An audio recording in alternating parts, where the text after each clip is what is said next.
Hi, rock and roll daycare community. It's Barb. It's Tuesday, which means it is our Tuesday Training Tools Day. I hope everyone is having a great week so far and super excited to just jump right back into our monthly theme this May, which is respect for the child. And we're on our second week. So last week we started about, our interactions with children and how we are going to approach them and tell them that we're doing something before we do anything to them and get on their level. And those are all ways that we can show respect for the child. So we're going to continue that discussion this week. For this week, we're going to talk about maybe, this idea of freedom within limits. Where are those boundaries and what questions can we be asking ourselves to help make that a little clearer? Because it can be a little confusing if we hear phrases from Montessori such as follow the child, or like I said, freedom within limits. It's like, what does that mean? Am I supposed to let the children do whatever they want because I'm following the child? The answer is no. That would actually be disrespectful because children need boundaries. They rely on these boundaries. They rely on consistent limits that we provide as the educators, as the caregivers, to children so they can learn. And the way we do that is in a respectful way, but we certainly aren't just here to say, do whatever you like, whatever you please, that's fine. That's not the philosophy. And I think sometimes between that and finding the boundary, it can be confusing. So I'm going to supply you with 3 simple questions that you can, weave into your practice on a daily basis if you are finding yourself in that that predicament of when do I step in, what makes sense, how much do I trust the child, and wherever that confusion pops up. Okay, so as always, let me get this up for you. Okay, perfect. So here we are in May on our Tuesday training tools. So respect for the child, and I sometimes call them the 3 golden questions. I don't know if I read this somewhere, if it's something I just came up with, but it's questions that you ask yourself, before intervening with a child. The nice thing is that maybe last week's theme and this week's themes are actually review for you as a rock and roll daycare educator. And I think that's really important to reflect on, that now we're getting into this cycle of every 6 months, we're going to be talking about the same themes. And maybe sometimes within those themes, you are going to get some topics that, oh yeah, I've heard this before. Or, oh yeah, Barb has told me plenty of times to get on the child's level. And I know that already. But I think what's really important when we're thinking about any of the Tuesday training tools is that review's always great. It can give you reassurance of where your practice is. But it's also a reflection for you to realize how much you've matured as a teacher and how, if these are things that you've learned once, twice, maybe 3 times, to then say, where am I in that teacher cycle? We talked about that, during our prepared adult month of, where you are. And then you get to kind of play that role of mentor to new teachers that maybe are coming into your classroom or who work in different classrooms and are brand new, and you get to share that knowledge with them. And I think that's really what creates this community, and why we do Tuesday training tools, to say we are always learning. We are maybe hearing the same themes, but we're hearing them at a different time of our teaching past. We didn't have the same children 6 months ago. And if we did, they could have really different, behavioral patterns right now, or different learning styles, or what, everything's different 6 months later. So you're actually, hearing and seeing these Tuesday training tools with a different perspective and different knowledge and different experience. So you can relate to it in different ways, which is only going to help to deepen your practice as an educator. So I think that's really important too. And I had to highlight that before we started, because I do know some of you, we've had these conversations in particular about the 3 golden questions and that kind of like, why do we call it this?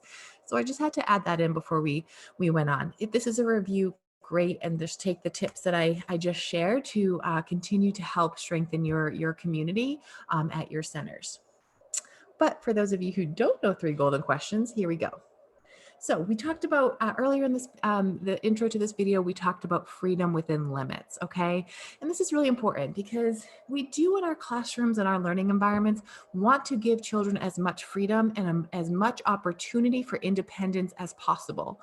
That's the goal. That's what children need. We know that through our child, when we study child development and, the rationale behind that. But again, I think it becomes a little confusing. Like, that doesn't mean letting them do whatever they want. That doesn't mean, we do have to create those boundaries, and we have to provide those limits. And so, but how do we know? How do we know when to provide these limits? So let's ask ourselves this. Let's say you're in a predicament and you see a child doing something, and again, you're on this. Okay, I know I have to give them freedom, but where does it stop? Okay. Try asking and reflecting with these questions. One, is the child harming themselves? Are they hurting themselves in any way?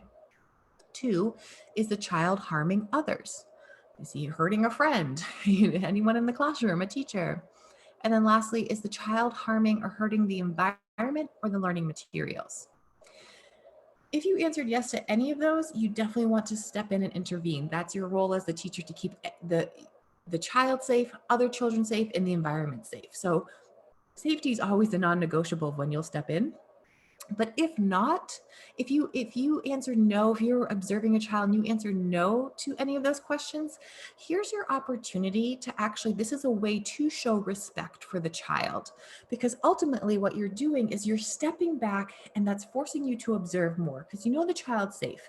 And maybe they're doing, maybe you had a practical life workout with pouring, and now it kind of turned into a tea party, and that really wasn't what that work was originally meant for.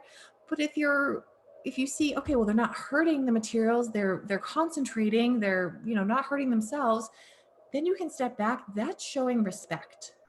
That is just allowing, saying, I trust you. I'm going to watch what you're doing so I can gather more information to then support your future learning. And it just helps to strengthen that trust with the child. If you swept in for that moment, and I don't really know why I picked that as an example, but that's what it was, and maybe that's a silly one, but let's just go with it since I've already said it. If you came in and said, no, no, this is how you do this work, you pour it back and forth, you know, it could break the concentration of what that child was trying to do. And then that can be really, that can make a child feel a little defeated, like, oh, I was kind of in the middle of something and then you just interrupted me. Maybe that's not showing them that respect, right? Because at the end of the day, they were being safe, and it really was a pretty, innocent way of using the materials in the classroom. So yeah, this will just allow for more, and think of all that learning that goes on there, right? And they can have the problem solving and, maybe some language opportunities. So really important that we remind ourselves as educators that we can step back and observe to gather that information. As we know, everything stems from our observations. But I think sometimes when, we see something and we're not too sure of it, we tend to, maybe try to redirect it as quickly as possible. And I just want to have this serve as the reminder that it is okay that to ask these questions to help you guide in that freedom within limits, and how I'm showing respect to the child by responding in an appropriate way.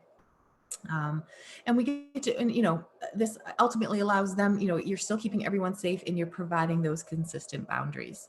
So really, a really easy, the three questions, not super, not not super difficult, right, to ask. But I will say that it's super important that you are always talking with your co-teachers. This is how I wrap up every Tuesday training tool video, is to share the information with your co-teachers. Have a conversation with your co-teachers, or if you're or whoever you're working with, right? So that you can make sure that what you're sharing your observations, you're seeing where maybe some boundaries have to be put in, some limits have to be put in based on your observation. And then you are all doing that in a consistent manner, which again is another way that we're actually showing respect for the child, because then they're not getting mixed messages from the two educators in their environment, and they're being supported with that consistency.